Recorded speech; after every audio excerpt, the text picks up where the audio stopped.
Let me be real. I feel a little bad doing this.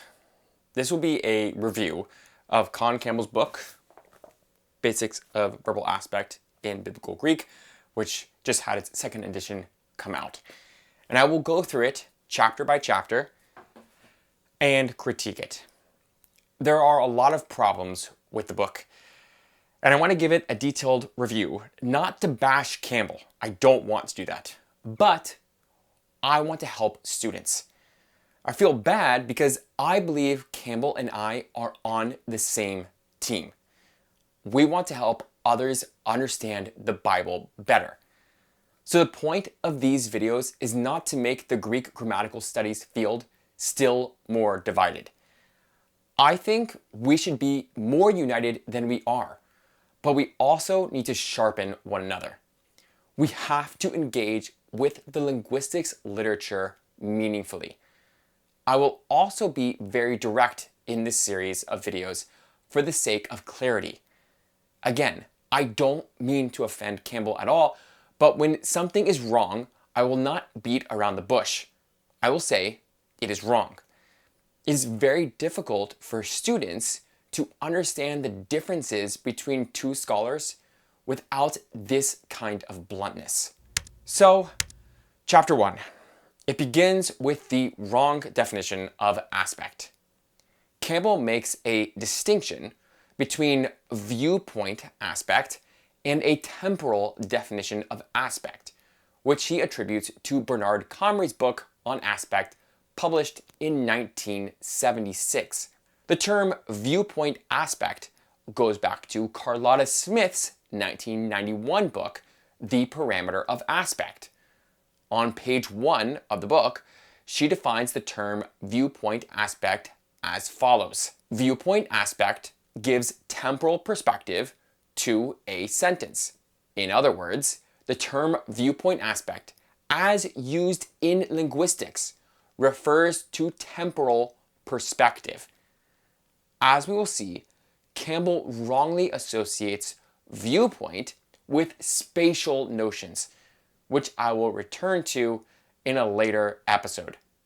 I address some of the issues regarding Campbell's definition of aspect in my forthcoming textbook on New Testament Greek, and I illustrate what linguists mean by viewpoint aspect. As Smith says, the term refers to the speaker's temporal perspective on a given event or state.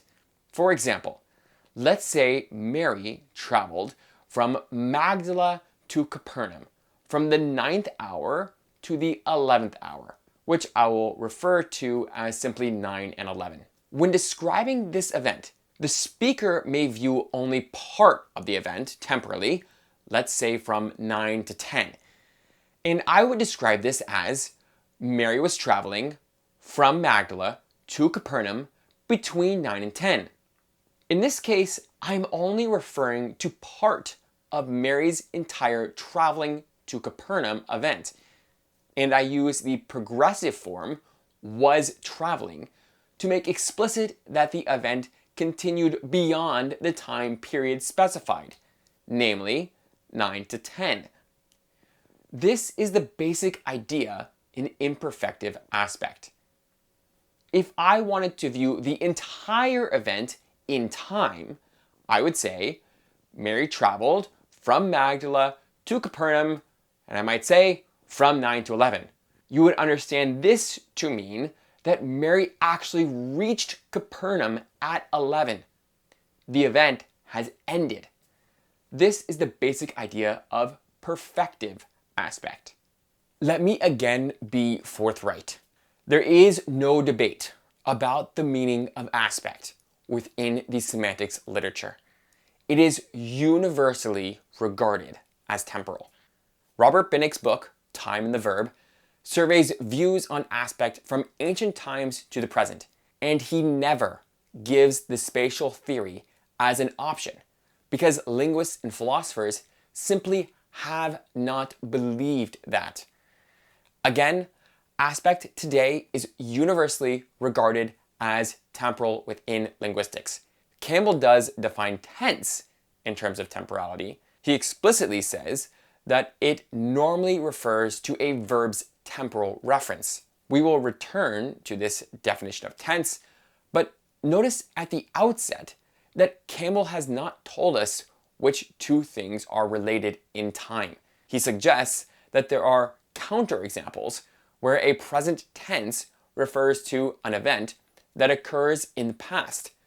But this is only a counterexample if tense relates the time when the event took place to the time when the utterance was made.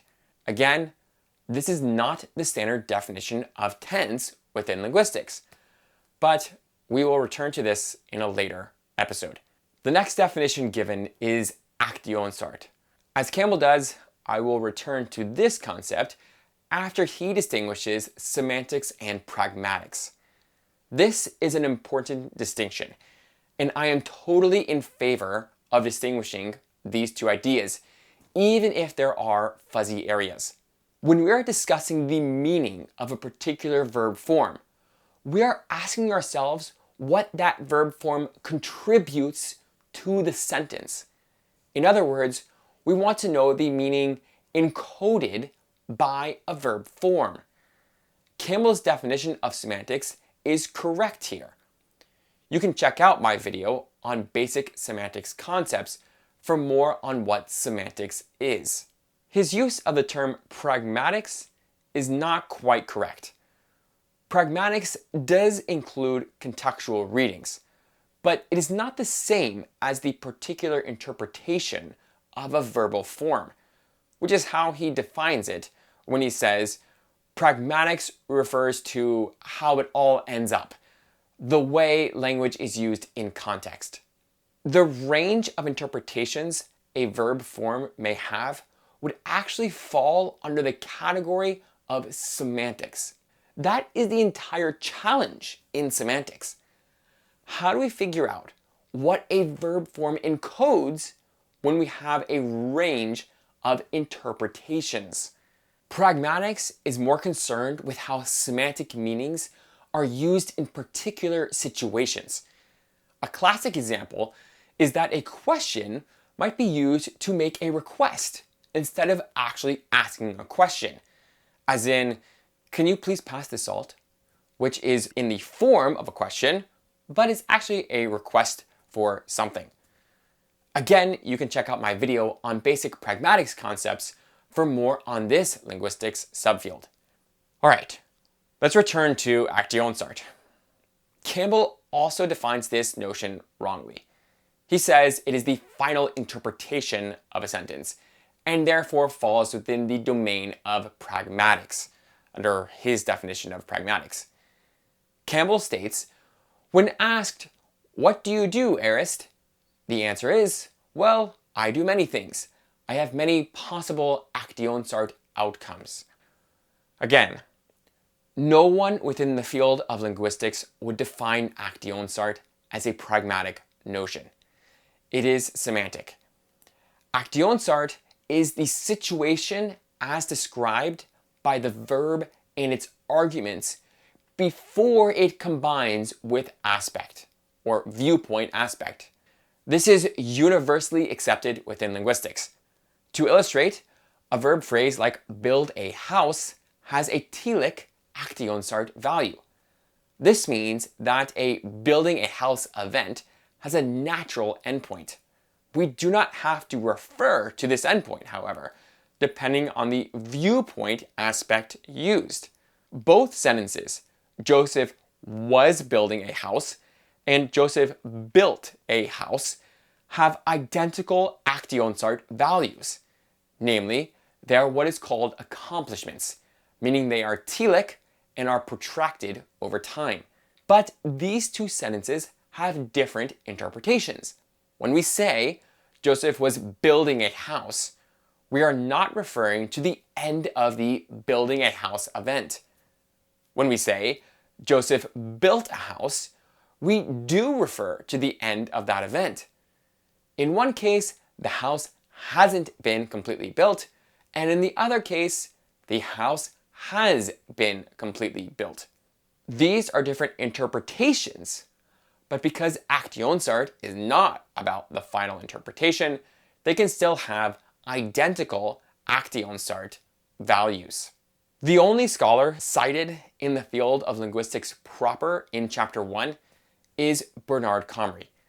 And Campbell critiques his book about aspect from 1976.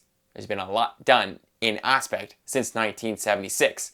Linguistics terms are used, but they are not used how linguists use them. And the result is that there are many wrong definitions. As we will see, this will lead to wrong analyses of the Greek verb forms as found in the New Testament.